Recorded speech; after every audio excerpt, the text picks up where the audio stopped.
We're continuing with systems, and we are going to do a different method called addition method. And basically, what I'm going to do is I notice that this equals that, and the bottom equals the bottom. So if I can add equals plus equals are equal. So I'm going to add the two guys on the left and the two guys on the right, and equals added to equals are equal. But notice when I do that, here I get 4x, but here I get the minus 2y and the plus 2y cancel out, and that just equals 20, so x equals 5. Once x equals 5, then I back substitute and check. So I get, instead of x plus 2y equals 13, I have 5 plus 2y equals 13, and that gives me y equals 8. Now I just check now I just check 5 and 8. My solution, I check that into both equations. Let's do that right now.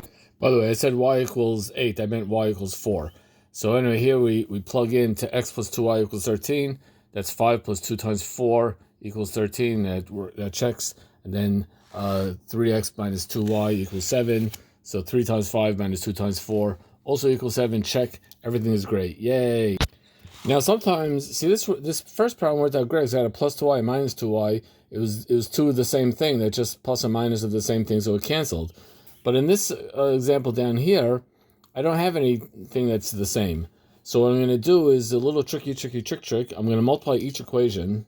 I'm going to multiply the top equation by 3 and the bottom equation by 2. Now the reason is because when I do this, it's going to cancel out the y's. And you're going to see in a second why that's true. Let me just distribute and you'll see. You see, I rigged it up, so 3 times negative 2 is negative 6. 2 times positive 3 is positive 6. And I rigged it up that I'll get a minus and a plus of the same thing. So these guys just cancel. And now I get 29x equals 29, which gives me x equals 1. Now I'm just going to do the same as before. I'm going to back substitute, and I'm going to check. And I'll let you finish that yourself. You should get, I'm going to tell you right now, if you do this correctly, you should get y equals 1. But I'll let you finish the problem by yourselves. Back substitute, and then check your answer. Actually, on second thought, I'll do it for you. You're going to have plenty of homework problems where you get to do it all by yourself. So we're going to plug in x equals 1. Let's say we'll pick it doesn't matter which equation I pick. Let's say I'll pick the bottom equation. Doesn't matter. So 7x plus 3y equals 10. That becomes 7 times 1 plus 3y equals 10, which subtracts 7 from each side. And I get 3y equals 3. Y equals 1. Now, if I just plug... By the way, so now I get x equals 1 and y equals 1. And now I check my answer just by plugging into both equations. Why both? Because it's not an answer unless it works for both equations of the system. So I have 5x minus 2y equals 3. That's 5 times 1 minus 2 times 1 equals 3. 3 equals 3, check.